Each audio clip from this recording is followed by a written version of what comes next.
Bueno, al retomar entonces el tiempo para el curso que nos ocupa en esta oportunidad, estábamos hablando de la importancia de entender correctamente el texto desde la plataforma que escribe Pablo mismo y por el otro lado también en la interpretación que hace Lutero en algunos de sus escritos y el buen entendimiento que necesitamos tener de él. Teólogos del siglo XX como Karl Barth, un teólogo protestante prominente que no solamente es respetado en el círculo protestante evangélico sino también en el católico romano, es interesante que rescata con sus enunciados y con su, en este caso su explicación en este momento histórico en el que le toca al vivir, rescata y la teología en el ámbito de la ortodoxia del momento. Ustedes en algún momento dado han estudiado acerca de las diferentes épocas de la teología y hay un momento de la historia de la teología que se le llama la neo-ortodoxia, y la neo-ortodoxia está precisamente impulsada, desarrollada muy especialmente por Karl Barth, y en este caso es interesante porque si se aplican y trasladan sin más matices a la profesión u oficio las características de la vocación divina, el carácter específico sobrenatural de esta tiende a desaparecer y a diluirse en la profesión misma y en sus exigencias. Ahora, ¿qué quiere decir eso? Quiere decir que lo sobrenatural del llamado, de la dirección que Dios hace de nuestras vidas, de poner en nosotros dones espirituales, capacidades, competencias, cualquier, digamos, término que queramos usar para explicar el mover de Dios en nuestras vidas, todo esto, de alguna manera, viene a dar la oportunidad de expander, y por eso se dice aquí diluir de alguna manera el elemento estrictamente divino que se quede solamente funcionando en la esfera subjetiva de la religiosidad.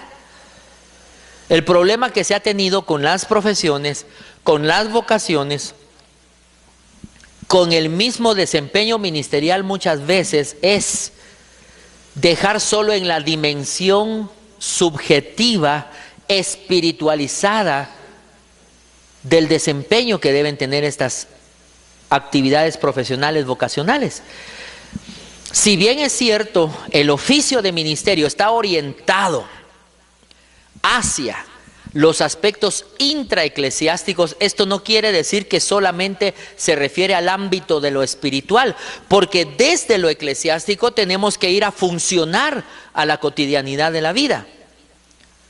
Usted va y estudia Hechos, por ejemplo, y se va a dar cuenta cómo los y las cristianas de la época, de los primeros siglos, especialmente el primer siglo y medio más o menos, usted se va a dar cuenta que eran personas que transitaban por todos esos caminos de esa época, llevando a través de su vida cotidiana el mensaje del Evangelio de Jesucristo.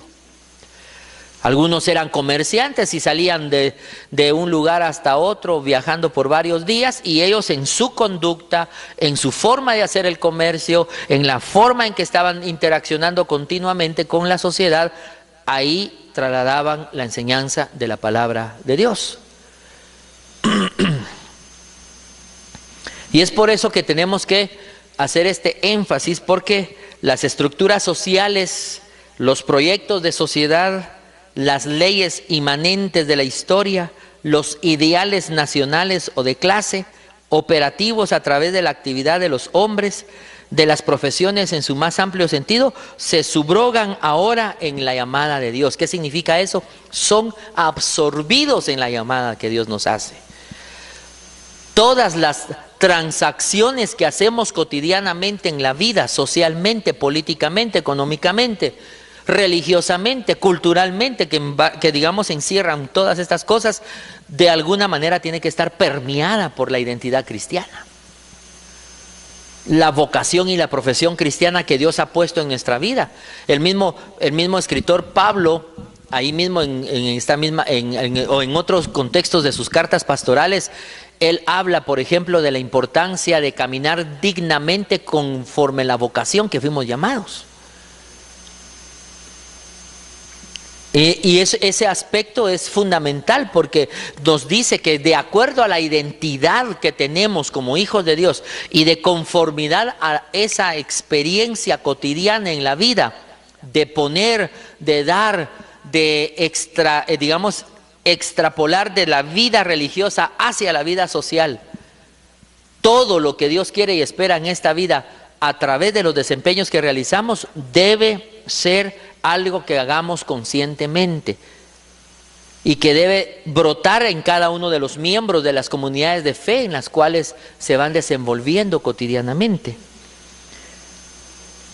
Es por eso que podríamos decir que la importancia de las leyes, la importancia de los procesos que se tienen en un país, por ejemplo, tienen que ser de una u otra manera realizados con toda la transparencia del caso, y quienes debieran de estar impulsando y manifestando eso son los hijos y las hijas de Dios. ¿En dónde están los políticos de Latinoamérica? ¿En dónde están los políticos cristianos, cristianas en Guatemala? Supuestamente en nuestro país hay un organismo legislativo en la que un alto porcentaje de ellos y ellas se llaman ser cristianos evangélicos. Pero en el ejercicio del poder legislativo uno no puede percibir eso, triste y lamentablemente. Y uno podría decir es que la lucha, es que es la corrupción, es que hay muchas cosas que es difícil. Yo comprendo mucho eso de alguna manera, pero lo mismo pasa en las finanzas, lo mismo pasa en las políticas económicas del país, etcétera. Cualquier espacio en donde nos encontremos, habrá siempre una oportunidad o será siempre un desafío el poder plantar la bandera del reino de los cielos con los principios y valores del reino de los cielos. Y eso cuesta, eso tiene su precio, eso solo se logra cuando entendemos esa función profética. O cuando entendemos que por causa del evangelio, si es necesario dar nuestras vidas, pues hay que estar dispuestos y dispuestas a darlas.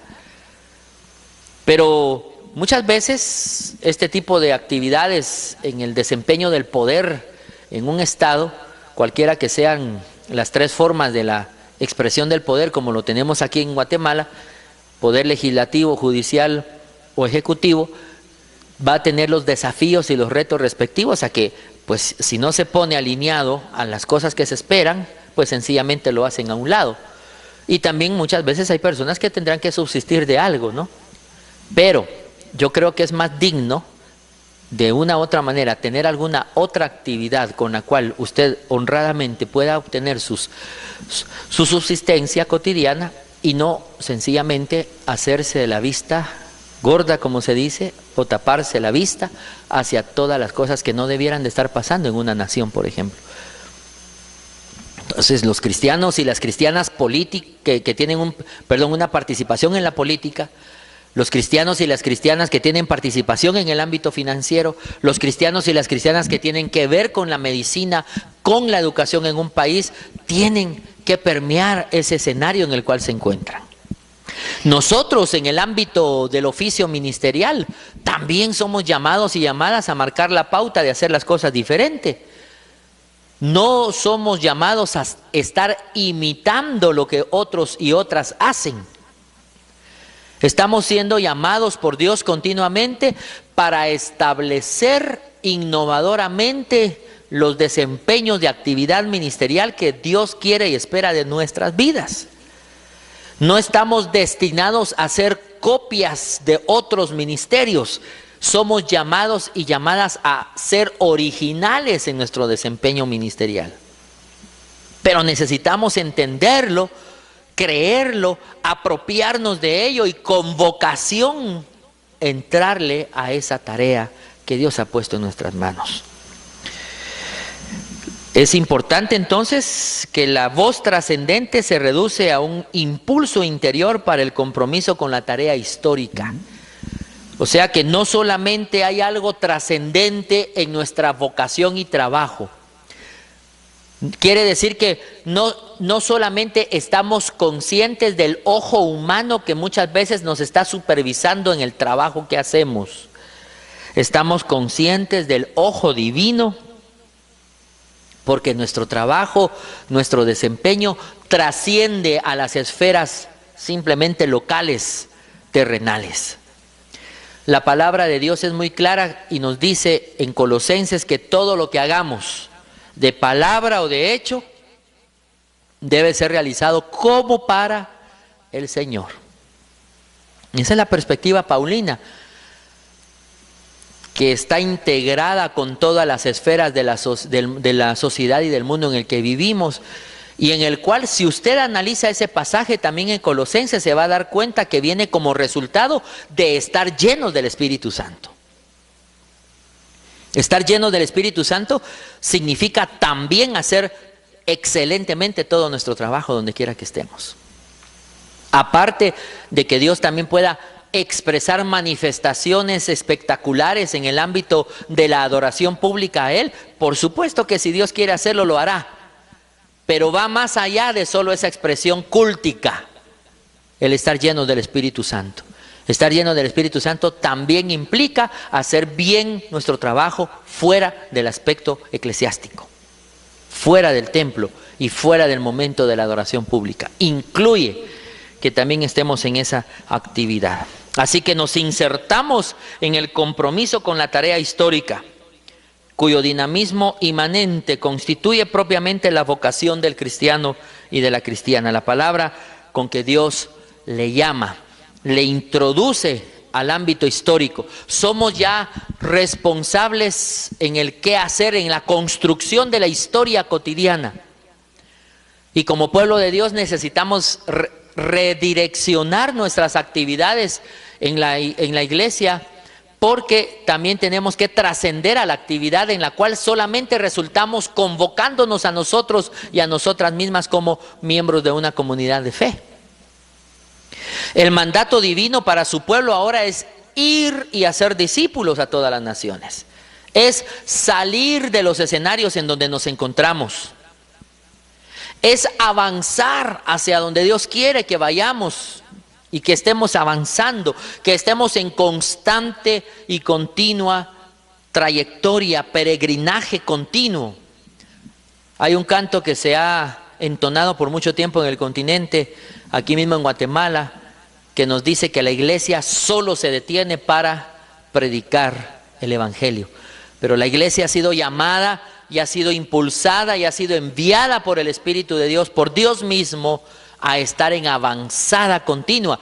Por eso la figura de que las puertas del infierno no van a prevalecer contra su iglesia, porque es una iglesia que está en avanzada, no es una iglesia que está estática, atrapada en su mismo menester y hacer de todas las cosas que espera realizar en la vida, en el contexto únicamente de adoración pública a Él.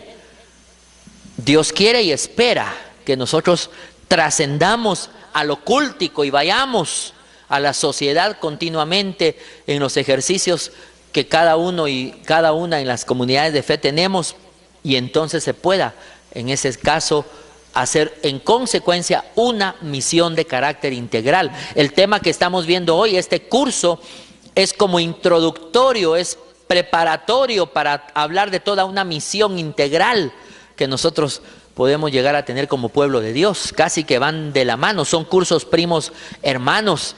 Hablar de la responsabilidad cristiana en el mundo y de la misión integral de la iglesia, la cual tiene que ver no solo con salvar almas, sino tiene que ver con salvar seres humanos integrales, ¿sí? Llamados para que sean personas que se conviertan en glorificadores y glorificadoras de Dios, no llamados para que ya no estén en el infierno. De pura consecuencia se dará el resultado de que ya las personas que entreguen su vida al Señor, pues no se vayan al infierno. Pero el llamado principal para enviarnos a predicar el Evangelio, el llamado que Dios nos ha hecho para ser luego enviados a predicar el Evangelio, es con el único propósito de que todas las personas que han de ser glorificadoras y glorificadores de Dios sean identificadas a la luz del llamado que hace la palabra de Él. Porque la fe viene por el oír y el oír la palabra de Dios. Por eso es que el centro de la predicación es la palabra viva, Jesucristo, que se plasma en el mensaje, en la palabra hablada a través del mensaje, y el cual encontramos en la palabra escrita, que es la Biblia. Entonces esa conjugación de palabras de Dios, también idoneidad o construcción epistemológica de Karl Barth para nosotros como cristianos protestantes de este siglo en el que vivimos, nos introduce a esa realidad de las palabras de Dios, la palabra encarnada que se plasma en la escrita, que es la Biblia, y la que es anunciada, la que es hablada, predicada y enseñada como palabra de esa palabra viva que es Jesucristo, y de la cual surge en el llamado entonces la iglesia para que ésta pueda estar con su Señor, para que pueda construir primeramente comunión con Él, para luego entonces salir a cumplir con la misión.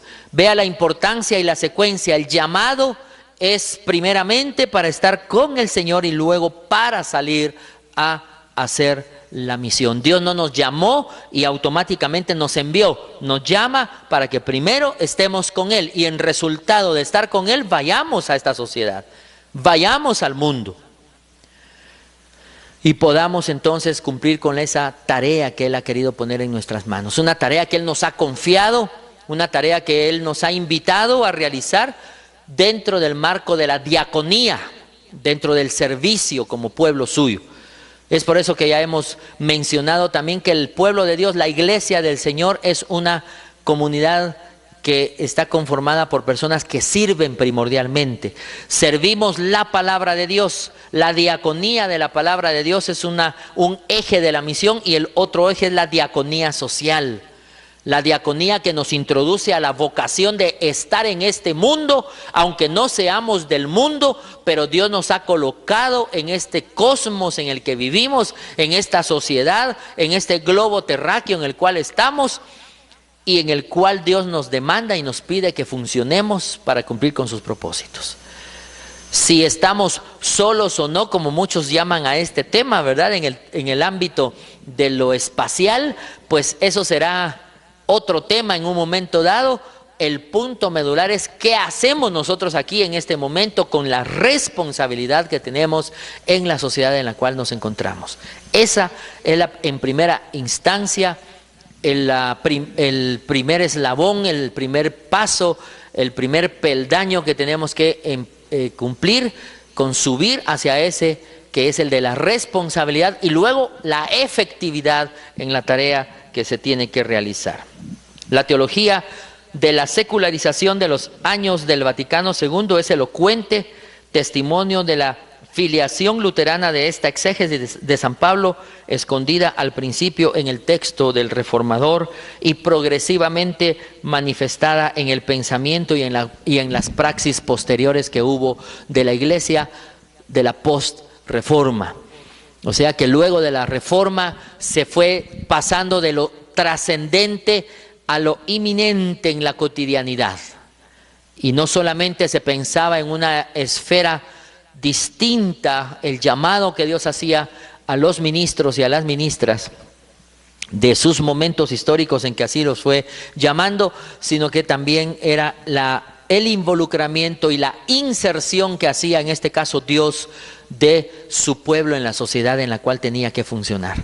Nos damos cuenta que esa actividad de lo trascendente, traduciéndose en lo secular y en la vivencia de la secularización positiva, diría yo, en el sentido de la concreción de la misión, de una misión que es una misión en transformación continua, que expresa día a día la realidad también y confronta la realidad y busca que la realidad que se tenga que enfrentar sea permeada por la presencia de Dios y por la palabra de Dios y los principios y valores que Dios ha establecido también en su reino. Entonces, esos factores, esos aspectos, esos elementos tienen que ir siendo traducidos a la vida cotidiana, y esa secularización es importante que sí la subrayemos.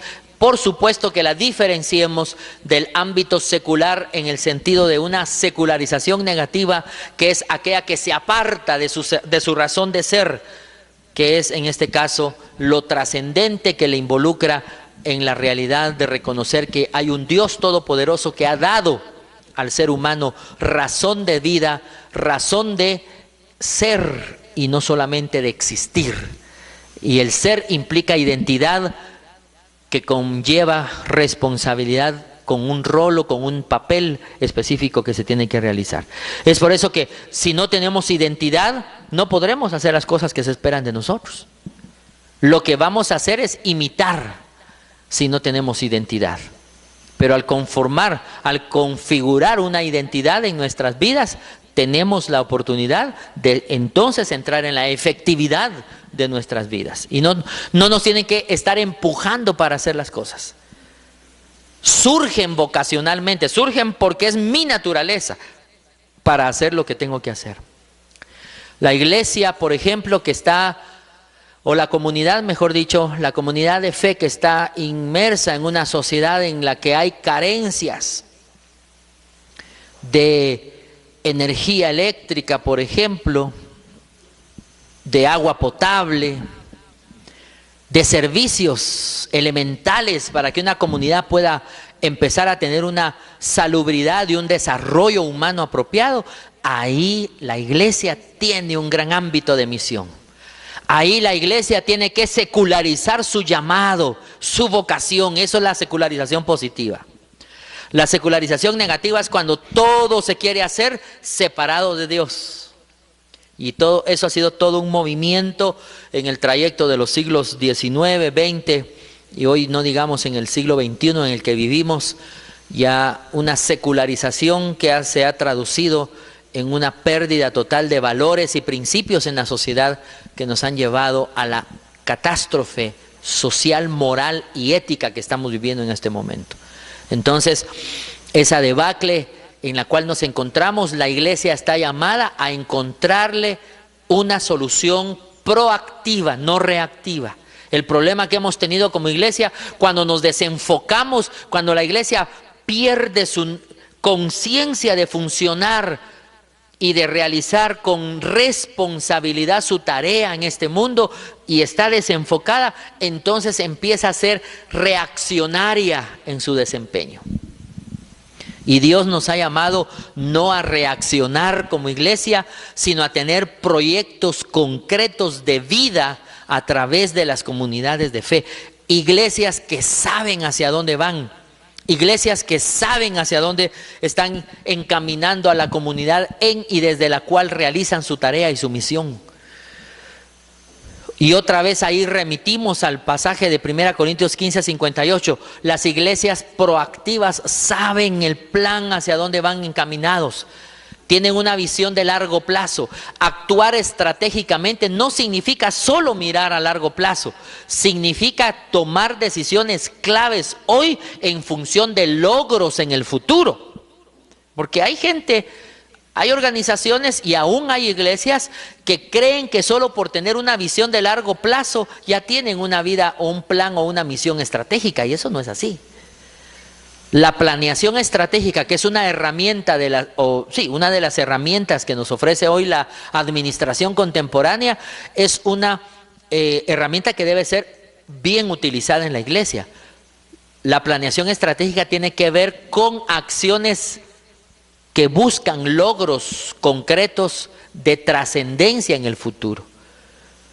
No solamente es tener un plan de 10 años, de 15 años, de 20 años y hacer una rutina y una cotidianidad sin cambios, tener una monotonía en nuestro desempeño de actividad y de misión. A veces en las comunidades de fe solo se tiene activismo, pero no actividad misional bien intencionada y proactiva, sustentada bíblica y teológicamente. Lo que se tiene es un conjunto de actividades y que a veces todavía encima de eso, el activismo local, más otras actividades que nos llegan de fuera, como no tenemos un enfoque estratégico específico hacia donde vamos caminando, todo lo que se va poniendo en el camino lo vamos agarrando. Viene no sé quién con su campaña no sé qué y ahí va, y ahí movemos a toda la iglesia. Y viene después no sé quién y ahí vamos y nos movemos con toda la iglesia. Y no sé quién aparece por ahí con un subministerio no sé qué y nos empieza a convocar a las iglesias y empezamos y otra vez vamos ahí todos. Yo no quiero decir que no vamos a colaborar en actividades ministeriales en las que podamos hacer una coyuntura de ministerio en el enfoque estratégico que hemos entendido que Dios tiene para nuestra iglesia o para nuestra comunidad de fe como parte del cuerpo de Cristo. Yo no quiero decir que no vamos a colaborar, pero sí quiero decir que vamos a estar abiertos a considerar la posibilidad de. Pero si eso sencillamente nos viene a distraer de lo que el enfoque estratégico que estamos teniendo y nos hemos propuesto realizar, sencillamente vamos a decir que no. Pero no es porque automáticamente es un san evangelista que viene de una parte X del país, del continente o del mundo, y que tenemos que responder al llamado, y si no respondemos a ese llamado estamos mal con nuestra iglesia. No.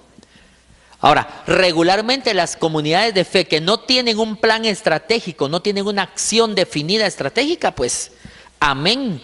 Todos los proyectos que vayan apareciendo en el camino hay que tomarlos porque algo hay que hacer.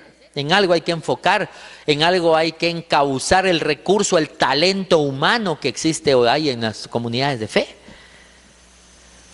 Pero cuando ya hemos entendido con mucha precisión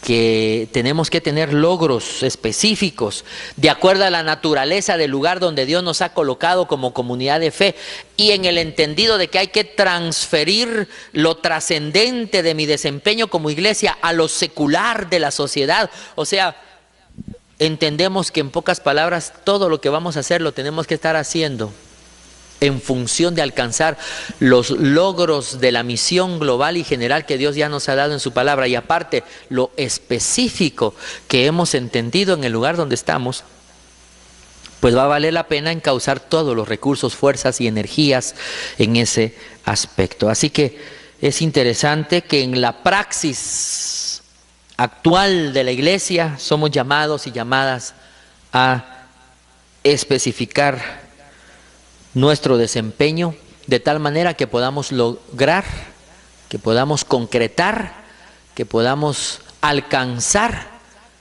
no solamente lo que está planteado en la misma escritura, sino que también los logros específicos que hemos plasmado y entendemos que es a lo cual Dios nos ha permitido fundar una comunidad de fe en donde estamos. Cuando se va a levantar una nueva comunidad de fe, una iglesia, como le decimos regularmente, hay que preguntarnos cuál es el objetivo de otra iglesia más aquí. Yo no sé en otras partes de donde estén viendo o donde vayan a tener este curso también, pero por lo menos aquí en Guatemala tenemos lugares en donde hasta 3 y 4 iglesias están en una misma cuadra, en una misma calle, avenida. La pregunta es ¿para qué? ¿O cuál es la ganga para esa calle que haya tanta iglesia? Muchas veces hasta se sacan las bocinas a la calle para tirarle sus pedraditas a las otras iglesias que están allá del otro lado. Se desenfoca la predicación. Entonces, cuando Dios nos está llamando al ir, al establecer otras iglesias, hay que buscar lugares donde no hay presencia cristiana. Enfocarnos a donde la presencia cristiana está casi cero o está en cero. Pero no fundar donde ya hay otros fundamentos y empezar a pescar en peceras ajenas inclusive, ¿sí? Necesitamos ir a esos lugares de brecha donde el 93% de la iglesia no va. Las misiones actualmente están llegando a lugares donde ya hay presencia. Solo el 7% de los misioneros salen a lugares de brecha. O sea, la fuerza misionera está muy limitada saliendo hacia lugares donde todavía no hay presencia cristiana. Es decir, necesitamos mandar más bien al 98% de la fuerza misionera al campo misionero virgen, a abrir brecha y no solamente a, entre comillas, apoyar donde ya hay presencia cristiana, en donde ya hay muchas veces hasta una mala administración de los recursos que se tienen en ese lugar. En cuanto hay otros que carecen 100% de una atención de las comunidades de fe. Así que los desafíos son fuertes, son grandes, son marcadamente desafiantes para nosotros como iglesia. y que conlleva la responsabilidad de no solo ir a abrir una iglesia y tener un templo donde adorar y que toda nuestra pasión sea llegar a tener un gran templo para reunir a la iglesia. Hay que evaluar si en la comunidad más que solo un templo o paralelamente al templo se necesitan otros aspectos sociales que tienen que llenarse. Escuela, sanatorios, y por qué no construir entonces edificios multifuncionales y no edificios cuyo 80-85% del tiempo van a estar vacíos como pasa con nuestros templos. Salvo en aquellos lugares en donde las iglesias tienen también instituciones educativas, que pues es un paso interesante e importante que hay que dar, y tener un lugar donde se pueda pues entonces aprovechar más el tiempo, con más tiempo las instalaciones, pero del 80 al 85% del tiempo de cada semana los templos, las instalaciones eclesiásticas son infuncionales. Albergan solo cucarachas y ratones a veces. Mientras que en la comunidad de donde están hay necesidad de un orfanatorio, hay necesidad de una guardería, hay necesidad de no sé qué, que podría muy bien prestarse el servicio en algún espacio de la iglesia, si no es que quizá todo el templo usarlo también. Y todo va a depender mucho de la idiosincrasia que tengamos, de los lugares en donde estamos funcionando para adorar al Señor. Ya hoy en nuestro continente pues es urgente tener edificios multifuncionales. Eso es importante. Y si queremos tener un lugar apartado como santuario de adoración es válido, pero también a veces será necesario mover bancas, será necesario mover sillas para que haya quizá lugar de albergue para gentes que tienen que dormir afuera en la calle, en la intemperie, porque no hay donde quedarse, no tienen vivienda.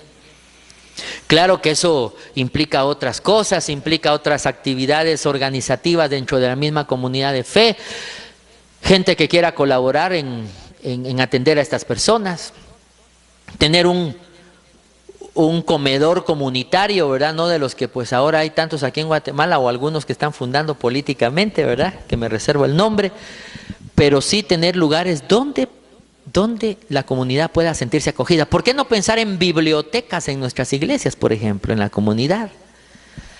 ¿Cuántas iglesias nuestras están en aldeas, en caseríos o en municipios en donde los jóvenes y las señoritas no tienen un lugar para ir a hacer sus tareas, un lugar donde tengan una acogida académica? ¿Por qué no pensar que nuestras iglesias impulsen la academia en la comunidad, en el caserío, en el barrio, en la colonia donde vivimos? ¿Por qué no pensar en eso? ¿Por qué no pensar en que la iglesia compre libros que no necesariamente los van a poder comprar todos los de la comunidad porque son de familias pobres y que los puedan tener ahí para el uso de la comunidad y en horarios específicos que se los vayan usando ahí mismo en la iglesia? Claro, se necesita que haya gente que vaya y atienda con una sonrisa, le pueda explicar a los niños o a los jóvenes dónde está tal libro, úsenlo acá, controlarles el tiempo, mira, ya se te acabó el tiempo, ya va a venir otro grupo que necesitan también usarlo, etcétera. O sea, todo eso necesita administración, ¿sí? Hermanos y hermanas, hay mucho que hacer en la obra del Señor, porque la obra del Señor es todo el mundo, toda la sociedad. Cada rincón de este planeta es un lugar de oportunidad grandísima para servirle al Señor. Es tiempo de transferir, es tiempo de trascender, es tiempo de sacar de llevar la intereclesialidad a la extraeclesialidad y trasladarnos a las calles o trasladar nuestras comunidades de fe, las infraestructuras que tenemos, al servicio general de la sociedad y no solamente a la actividad cúltica, que por supuesto es una de las actividades importantes que fortalecen la adoración que debemos tener al Señor en el componente público, pero que no se circunscribe solo en eso. La adoración al Señor también se construye en el servicio cotidiano, en donde quiera que estamos todos los días, haciendo las tareas que se nos han puesto por realizar. No obstante, las malas lecturas que han realizado personajes como Charlie Bides, como aparece ahí, y el otro autor que se menciona también, se se situaba ya una mala interpretación en un momento dado de Lutero, que según ellos no hacía justicia a la sustantividad, a la bondad originaria de la actividad humana en el mundo. O sea, hubo un momento dado en que a Martín Lutero se le cuestionó eso, pero era porque en un momento dado Martín Lutero también estaba con ese proceso de transformar su pensamiento, de llegar a Dios no por obras, sino porque desde las obras a Dios le glorificamos. Ese fue el cambio que tuvo Lutero. En la época del siglo XVI, en la cual surge la Reforma, se creía que a Dios se llegaba por todas las obras que se hacían. En pocas palabras, se ha creído por mucho tiempo en la salvación por obras. Me salvo haciendo obras, me salvo haciendo las cosas que tengo que hacer adentro de la iglesia y fuera de la iglesia. Cuando no es así. La Escritura es muy clara y es enfática. Hacemos buenas obras y nos desempeñamos bien en el trabajo afuera de la iglesia y dentro de la iglesia porque ya somos salvos. Porque es mi carta de presentación como persona salva. Yo como persona salva pongo en evidencia cómo hago mi trabajo, los jóvenes y las señoritas cómo estudian, nosotros y nosotras como estudiantes de teología, cómo estudiamos, cuánto nos dedicamos al estudio de la palabra. Cuánto hoy, después de 1 año, 2 años, 3 años, no sé, los que ya vayan cerrando y se vayan a graduar, conocen hoy más de la palabra que lo que conocieron cuando hace años que empezaron, o el año pasado, o este año sencillamente. Pero si estamos estudiando teología, de lo que más debemos saber es de la palabra de Dios. Tenemos que saber mucho a profundidad, por supuesto, de la palabra de Dios, no superficialmente. A duras penas abrir cada libro de la Biblia donde se encuentra, no. Tenemos que saber muy precisamente cuándo se escribió, por qué se escribió, cuál fue su contexto histórico, cuáles son los problemas de paternidad que tienen muchos de los libros nuestros. ¿Cuál es la teología del Antiguo Testamento? ¿Cuál es la teología del Nuevo Testamento? ¿Cuáles son los componentes que se interrelacionan? ¿Cuáles son las analogías teológicas que tenemos que hacer entre un testamento y el otro? Hermano, perdone, si usted es estudiante de teología, ya a estas alturas, cerrando un primer año, ya tiene que saber mucho más de lo que sabía al inicio. Si no, está haciendo un mal uso y una mala administración del recurso que Dios ha puesto en sus manos para que usted se supere en la educación teológica. Y si algo tenemos en esta institución en la cual nos encontramos, ustedes como estudiantes y yo como docente, es que ha invertido precisamente la parte que muchas veces toca la económica, los recursos que a veces limitan a otros, la está poniendo en un alto porcentaje. ¿Cuál es la otra parte que nos toca a nosotros? En mi caso como docente, dar lo mejor de mí para ustedes, para que cada venida a estos cursos valga la pena para usted. Usted tuvo que cambiar actividades probablemente para el curso, para estar en este curso, en su desempeño y en su vida cotidiana, en su actividad de ministerio. Pues entonces que valga la pena el venir estos días que tenemos que encontrarnos acá. Mi labor principal en este caso, en esta interacción con ustedes, es construir ese aprendizaje que transforme sus vidas. No que vengan o vengamos a un curso más del montón y convencionalmente saquemos el curso y amén, nos vamos cada uno después a nuestros lugares de origen. La idea es que salgamos con muchas inquietudes, que salgamos inclusive hasta inquietos y tal vez no de acuerdo en un montón de cosas, pero que eso nos obligue a la lectura, al estudio, a la profundización de los temas. A eso es que nos provoca una situación de esta naturaleza en la que nos encontramos. Saber que como ya somos salvos, haciendo bien mi trabajo de estudiante, haciendo bien mi trabajo de docente, o haciendo bien mi trabajo de economista, de político, de maestro, de enfermero, de doctor, de abogado, de lo que sea. Haciendo eso, yo muestro o pongo en evidencia que soy una persona salva, y que otros pueden venir también a los pies del Señor y rescatar toda la ciencia, toda el arte, toda la academia, restablecer totalmente en el universo y en este caso en el planeta, en este caso en el lugar donde estamos como iglesia, restablecer el reinado de Dios en esta sociedad. Ese es el llamado que nos hace precisamente un curso como el cual nos encontramos, y es a eso a lo que paulatinamente los reformadores fueron entrando, especialmente en el caso de Martín Lutero. Algunos creían que ese ámbito de desempeño era sencillamente el ámbito histórico como tal, y se hablaba de una transhistórica misión de Dios. Contenía ya en este caso un germen, como antes hemos dicho ya, una nueva y necesaria protesta en el ámbito del desarrollo del pensamiento cristiano y de la acción o la praxis cristiana. La protesta, en este caso, de la realidad misma de los hombres y las cosas del mundo, del orden de la creación, que también procede de Dios y que no recibía en el planteamiento muchas veces de Lutero el honor debido, como dicen algunos autores. En un momento dado, Lutero tuvo que luchar con que no se secularizara tanto la misión, pero en esa lucha, en algunos momentos, entonces se inhibía de hacer realidad, en este caso, el desempeño que se tenía que tener como pueblo de Dios en la sociedad. Y entonces a él le daba mucho temor el apartarse de esa vida, porque esa era su cultura con la cual había crecido él, religiosa, era monástica, era estar reservados en y para, en el concepto, por supuesto, que se había tenido durante ese tiempo, pero había que salir de ese pensamiento y entrar a la sociedad como pueblo de Dios y trascender y transversalmente cortar, digámoslo de esa manera, a la sociedad con los valores, con los principios, con los mandatos en este caso del Señor. Solo que esa necesaria protesta en la dinámica de la reforma tomará el sesgo de una secularización de la clesis divina, una secularización que no sabrá afirmar la realidad secular del mundo, sino reduciendo al silencio el orden trascendente de la redención. O sea que hubo peligro en un momento dado, en ese momento histórico, de hacer que acallara la actividad trascendente en la sociedad como resultado de la redención ya operada por Dios en la vida del ser humano, y se reservara siempre solo su desempeño hacia adentro de la iglesia. El mandato en la reforma estaba haciendo penetrar en la sociedad. Reformadores como Juan Calvino, por ejemplo, fueron incursionando en el ambiente político, en el ambiente económico. Hoy todavía en las sociedades contemporáneas se estudia a Juan Calvino en las facultades de economía, por ejemplo.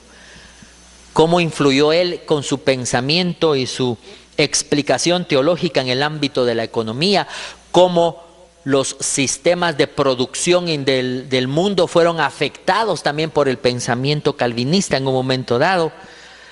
Pero todo eso fue porque ya hubo una avanzada en el pensamiento protestante, en el pensamiento cristiano de la época que ellos representaron. Entonces era una lucha. Prácticamente la idea de presentar este escenario es compartir cómo se trasladó de la época escolástica y de la época de la era medieval a la época moderna el pensamiento de la misión, de una misión que ha de ser integral, que a eso se transforma después la responsabilidad cristiana en el mundo, a una misión de carácter integral. Y en este sentido, la perspectiva que nos da entonces el protestantismo, ya desde la construcción de la reforma y desde lo que sería en este caso el desempeño de la misión en la actividad cotidiana que tenía que realizar, era básicamente un aspecto que tenía que ir cortando todos los componentes de la vida del ser humano. Los indicadores, si usted quiere hoy contemporáneamente ver, entender cómo irse a lo transhistórico, cómo trasladar esa misión divina, ese llamado de orden divino que Dios ha hecho en nuestras vidas, y trasladarla, introducirla dentro del contexto de la sociedad, pues váyase a los indicadores de desarrollo humano que presentan programas como el de las Naciones Unidas, por ejemplo, llamado PNUD, ¿sí? Ahí los indicadores de desarrollo humano nos van a dar pautas a nosotros para que actualmente realicemos una misión contextualizada en donde nos encontramos, ¿sí?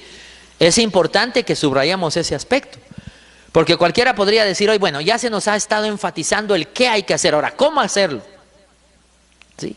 Bueno, Como una conclusión de esta jornada de estudios, podríamos decir entonces que ahí vamos a tener los diferentes indicadores del desarrollo humano que nos pueden servir para establecer cuáles son las brechas sociales, económicas y políticas que podemos nosotros incidir como iglesia a que sean cerradas, a que esas brechas cambien, a que esas situaciones puedan ser transformadas, que las realidades de subdesarrollo o de mala administración que han tenido nuestros países, nuestros municipios, nuestros departamentos, nuestras provincias, nuestros cantones, como se llamen a lo largo y a lo ancho de América Latina o del mundo, esas localidades en donde estamos pueden ser evaluadas y analizadas con una lente de misión que sea transformadora de la realidad en la cual se encuentre. Así que un instrumento que tenemos que estar atentos los pastores y las pastoras, los estudiantes de la teología, año tras año, es a los informes de desarrollo humano que presenta el Programa de las Naciones Unidas, PNUD, a nivel mundial. Los informes mundiales y los informes locales específicos de cada país. Ahí le tenemos que poner atención, porque nos van a dar pautas para diseñar nuestros programas de diaconía social, por ejemplo, para hacer las cosas más acertadamente y administrar mejor los recursos que tenemos que administrar. Claro, una tarea fundamental que urge hoy es que también aprendamos a gestionar como ministros del Evangelio, como ministras del Evangelio. Necesitamos aprender a hacer gestión comunitaria. Y si nosotros no la podemos hacer, pidámosle a Dios que nos mande personas en nuestra comunidad de fe, talento humano que esté capacitado para hacerlo, y en conjunto, en equipos multidisciplinarios, hagamos un trabajo de responsabilidad transformadora en la sociedad en donde nos encontramos. Que Dios nos siga bendiciendo.